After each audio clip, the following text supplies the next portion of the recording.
गुजरात में मुस्लिम समाज के खिलाफ फॉर्म 7 का कथित दुरुपयोग, एक गंभीर साजिश। गुजरात में इन दिनों फॉर्म 7 को लेकर मुस्लिम समाज के बीच गहरी चिंता और आक्रोश का माहौल है। यह मामला अब केवल आम मुस्लिम नागरिकों तक सीमित नहीं रहा, बल्कि उन प्रतिष्ठित हस्तियों तक पहुंच गया है जिन पर पूरा गुजरात गर्व करता है। हालात इतने गंभीर हो चुके हैं कि पद्मश्री सम्मानित व्यक्तित्वों के नाम पर भी कथित तौर पर फॉर्म 7 भरकर उन्हें मृत या अयोग्य दिखाने की कोशिश की गई है। पद्मश्री सम्मानित व्यक्तियों के नाम पर फॉर्म 7। ये बात बेहद चौंकाने वाली है कि जिन शख्सियतों को भारत सरकार ने पद्मश्री जैसे सर्वोच्च नागरिक सम्मान से नवाजा है, उन्हीं के नाम पर फॉर्म 7 भरकर आपत्ति दर्ज कर दी गई। पद्मश्री शहाबुद्दीन राठौड़, पद्मश्री हाजी कासिम उर्फ हाजी रमकड़ू, जिन्हें हाल ही में 26 जनवरी 2026 को पद्मश्री से सम्मानित किया गया। इन दोनों विभूतियों के नाम पर फॉर्म 7 भरकर उनके मतदाता होने पर सवाल उठाए गए। हैरानी की बात यह है कि प्रधानमंत्री नरेंद्र मोदी, जब वे गुजरात के मुख्यमंत्री थे, तब वे स्वयं बड़े मंचों से इन हस्तियों की प्रशंसा कर चुके हैं। ऐसे में उनके नाम पर आपत्ति दर्ज होना केवल एक प्रशासनिक गलती नहीं, बल्कि एक गंभीर साजिश की ओर इशारा करता है। आम मुसलमानों की स्थिति और भी भयावह है। अगर पद्मश्री सम्मानित लोग इस दुरुपयोग से नहीं बच पा रहे, तो आम मुस्लिम नागरिकों की स्थिति का अंदाजा लगाया जा सकता है। कई जगहों से ऐसी शिकायतें सामने आई हैं कि जीवित लोगों को फॉर्म 7 में मृत बताया गया, बिना किसी सूचना के नामों पर आपत्तियां दर्ज कर दी गईं, किसी भी व्यक्ति की मर्जी से उसका नाम संदिग्ध बना दिया गया। ये सब लोकतंत्र की आत्मा, मताधिकार पर सीधा हमला है। क्या ये सुनियोजित साजिश है? मुस्लिम समाज में यह सवाल जोर पकड़ रहा है कि क्या ये सब सोची समझी रणनीति के तहत किया जा रहा है? एक विशेष समुदाय को वोटिंग अधिकार से वंचित करने की कोशिश तो नहीं हो रही? जब बार बार एक ही समुदाय के नामों पर फॉर्म 7 भरने की घटनाएं सामने आती हैं, तो संदेह गहराना स्वाभाविक है। मुस्लिम नेताओं की एकजुट और स्पष्ट मांग। इस गंभीर मुद्दे पर मुस्लिम समाज के वरिष्ठ नेताओं ने एक सुर में आवाज उठाई है। अहमदाबाद से पूर्व विधायक गयासुद्दीन शेख, विधायक इमरान खेड़ावाला, कच्छ गांधीधाम से हाजी जुम्मा रायमा, सूरत से असलम साइकिलवाला और अन्य कई मुस्लिम नेताओं ने साफ शब्दों में कहा है, जिन लोगों के खिलाफ फॉर्म 7 भरे गए हैं, उनके दस्तावेज प्रशासन स्वयं जांच करे। अगर दस्तावेज सही पाए जाते हैं, तो फॉर्म 7 भरने वाले व्यक्ति पर कानून के अनुसार 1 साल की सजा और 1 लाख रुपए जुर्माना तुरंत लगाया जाए। नेताओं का कहना है कि अगर इस तरह के झूठे और दुर्भावनापूर्ण फॉर्म भरने वालों पर कड़ी कार्रवाई नहीं हुई, तो ये प्रवृत्ति और बढ़ेगी। कानून का डर जरूरी। कानून में साफ प्रावधान है कि गलत नीयत से फॉर्म 7 भरना अपराध है। इसके बावजूद अगर दोषियों पर कार्रवाई नहीं होती, तो ये लोकतांत्रिक व्यवस्था को कमजोर करेगा। आज जरूरत है कि हर शिकायत की निष्पक्ष जांच हो, निर्दोष नागरिकों को तुरंत राहत मिले, दोषियों पर बिना किसी दबाव के कठोर कार्रवाई की जाए। लोकतंत्र की रक्षा सबकी जिम्मेदारी। मतदान का अधिकार किसी एक समुदाय की नहीं, बल्कि हर भारतीय नागरिक की संवैधानिक विरासत है। फॉर्म 7 जैसे कानूनी प्रावधानों का दुरुपयोग कर अगर किसी समाज को डराया या दबाया जाता है, तो ये पूरे देश के लोकतंत्र के लिए खतरा है। आज सवाल सिर्फ मुस्लिम समाज का नहीं है, कल ये किसी और के साथ भी हो सकता है। इसलिए जरूरी है कि समाज, प्रशासन और सरकार तीनों मिलकर इस साजिश को बेनकाब करें और लोकतंत्र की रक्षा करें।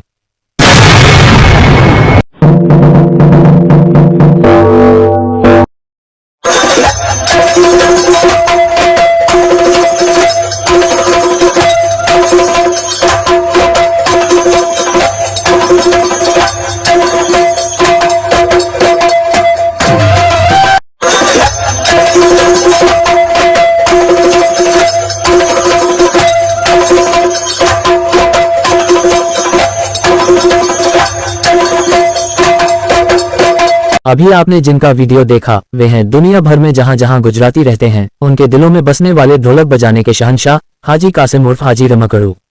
हाल ही में भारत सरकार ने उन्हें पद्मश्री पुरस्कार से सम्मानित किया है। लेकिन गुजरात में इस समय मुस्लिम समाज के खिलाफ फॉर्म 7 भरकर वोट काटने की जो साजिश चल रही है, उसी साजिश के तहत हाजी रमकड़ू के खिलाफ भी फॉर्म 7 भरकर उनका वोट काटने की कोशिश की गई है। पद्मश्री शहाबुद्दीन राठौड़, जो एक प्रसिद्ध हास्य लेखक हैं और पूरे देश में विख्यात हैं, वे भी फॉर्म 7 के जरिए की जा रही मुस्लिम विरोधी साजिश का शिकार बने हैं। उनके खिलाफ भी किसी अज्ञात व्यक्ति द्वारा फॉर्म 7 भरकर आपत्ति दर्ज की गई है। पद्मश्री शहाबुद्दीन राठौड़ जे थानगढ़નું गौरव છે, અમારા મત વિસ્તારનું ગૌરવ છે, પરંતુ એમની એક કમનસીબી છે કે લઘુમતી સમાજમાંથી આવે છે। ભારતીય જનતા પાર્ટી ભલે પદ્મશ્રી આપીને નવાજવાનો દેખાવ કરે, પરંતુ એમની અસલિયત એ આજે આ ફોર્મ નંબર 7 ની અંદર દેખાઈ આવી છે। કે પદ્મશ્રી શાહબુદ્દીન રાઠોડનું નામ પણ મતદાર યાદીમાંથી હટાવવા માટેની અરજી ભારતીય જનતા પાર્ટીના લોકોએ કરી છે. એનાથી ચોંકાવનારી વાત એ છે કે જે નામ વતી એ અરજી કરવામાં આવી છે, કોઈ હિતેશ રાઠોડના નામે અરજી કરવામાં આવી છે, લાઉડ સ્પીકર ઉપર રાખી અને હિતેશ રાઠોડને અમે ફોન કર્યો વિડીયો કેમેરાની સામે, પત્રકારોની સામે. હિતેશભાઈ રાઠોડ બોલે છે? તો એ હિતેશ રાઠોડ નામનો માણસ કઈ મળી આવેલ નથી. कागजों में मरे हुए, हकीकत में जिंदा, सूरत के लिंबायत से फॉर्म 7 की साजिश का खुलासा। गुजरात में मुस्लिम समाज के खिलाफ फॉर्म 7 के जरिए वोट काटने की साजिश अब किसी आशंका या आरोप तक सीमित नहीं रही, बल्कि इसके जीते जागते सबूत सामने आने लगे हैं। सूरत के लिंबायत विधानसभा क्षेत्र से जो तस्वीर सामने आई है वह लोकतंत्र को शर्मसार करने वाली है। जिन लोगों को सरकारी कागजों में मरा हुआ दिखा दिया गया है वे लोग आज भी जिंदा हैं, अपने पहचान पत्र हाथ में लेकर यह कहने को मजबूर हैं, हम जिंदा हैं, हमारा कसूर क्या है। जिंदा लोगों को कागजों में मृत दिखाने की साजिश। लिंबायत विधानसभा क्षेत्र में कई मुस्लिम नागरिकों के नाम पर फॉर्म 7 भरकर उन्हें मृत घोषित कर दिया गया। न किसी ने उनसे संपर्क किया, न कोई जांच हुई और न ही उन्हें ये जानने का मौका दिया गया कि उनके नाम पर क्या चल रहा है। सीधे सीधे उनका मताधिकार छीनने की कोशिश की गई। ये सवाल बेहद गंभीर है। अगर कोई व्यक्ति जिंदा है, उसके पास आधार कार्ड, वोटर आईडी, अन्य दस्तावेज मौजूद हैं, फिर भी उसे कागजों में मृत बता दिया जाए तो इसे क्या कहा जाएगा? गलती या सुनियोजित साजिश? क्या इससे बड़ा सबूत और हो सकता है? मुस्लिम समाज के खिलाफ वोट काटने की साजिश का इससे बड़ा सबूत शायद ही कोई हो सकता है। जिंदा लोगों को मृत दिखाया गया, बिना जांच के फॉर्म 7 स्वीकार किए गए, एक ही इलाके में बड़ी संख्या में मुस्लिम नामों को निशाना बनाया गया। ये सब किसी इत्तेफाक की ओर इशारा नहीं करता, बल्कि एक सोची समझी रणनीति की तरफ उंगली उठाता है। लोकतंत्र पर सीधा हमला। मतदान का अधिकार भारतीय संविधान द्वारा दिया गया मौलिक अधिकार है। फॉर्म 7 जैसे प्रावधान का दुरुपयोग कर अगर किसी विशेष समुदाय को वोट देने से रोका जा रहा है तो ये सिर्फ मुस्लिम समाज का नहीं बल्कि पूरे लोकतंत्र का मुद्दा बन जाता है। आज ये लिंबायत के मुस्लिम नागरिकों के साथ हो रहा है, कल ये किसी और के साथ भी हो सकता है। कार्रवाई नहीं हुई तो बढ़ेगा डर। कानून में साफ प्रावधान है कि गलत नीयत से फॉर्म 7 भरना अपराध है, जिसमें सजा और जुर्माने का प्रावधान भी है। लेकिन जरूरत है कि कानून सिर्फ कागजों में नहीं, जमीन पर भी लागू हो। अगर दोषियों पर तुरंत और सख्त कार्रवाई नहीं हुई तो ये संदेश जाएगा कि वोट काटने की साजिश करने वालों को कोई डर नहीं है। सवाल प्रशासन से। आज सबसे बड़ा सवाल चुनाव प्रशासन से है। बिना जांच के फॉर्म 7 कैसे स्वीकार हुए? जिंदा लोगों को मृत दिखाने की जिम्मेदारी किसकी है? दोषियों पर कब कार्रवाई होगी? निष्कर्ष, लिंबायत की यह घटना एक चेतावनी है। अगर आज आवाज नहीं उठी तो कल बहुत देर हो सकती है।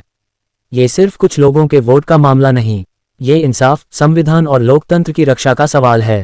नंबर 7 अगर बीएलओ लेके आता है तो हमें डरना नहीं है, घबराना नहीं है। डरना और घबराना तो उसके है कि जिसने फॉर्म गलत भरा है, फौजदारी धाराओं के तहत कार्रवाई तो उसके सामने होगी, आपके सामने नहीं।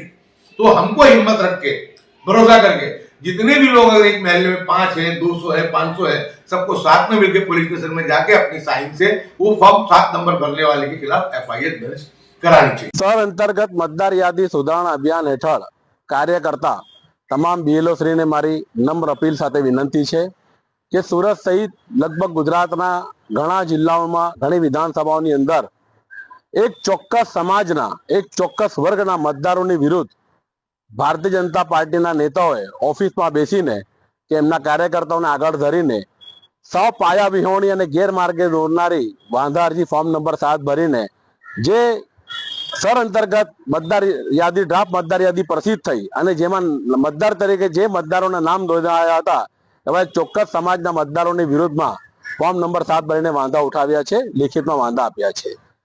વાંધા નંબર 7 ફોર્મમાં સ્પષ્ટપણે દર્શાવેલ છે કે એને પુરાવા આપીને એ વાંધો ઉઠાવવો જોઈએ, પરંતુ એ અરજીઓમાં કોઈ પણ પ્રકારના પુરાવા આપવામાં આપ્યા, યોગ્ય પુરાવા આપવામાં આવેલ નથી। તેમજ એ ફોર્મ પણ અધૂરી માહિતીના ભરેલા છે। ઘણા અરજદારો તો એમ કહે છે કે અમે આ વાંધો ઉઠાવ્યો જ નથી।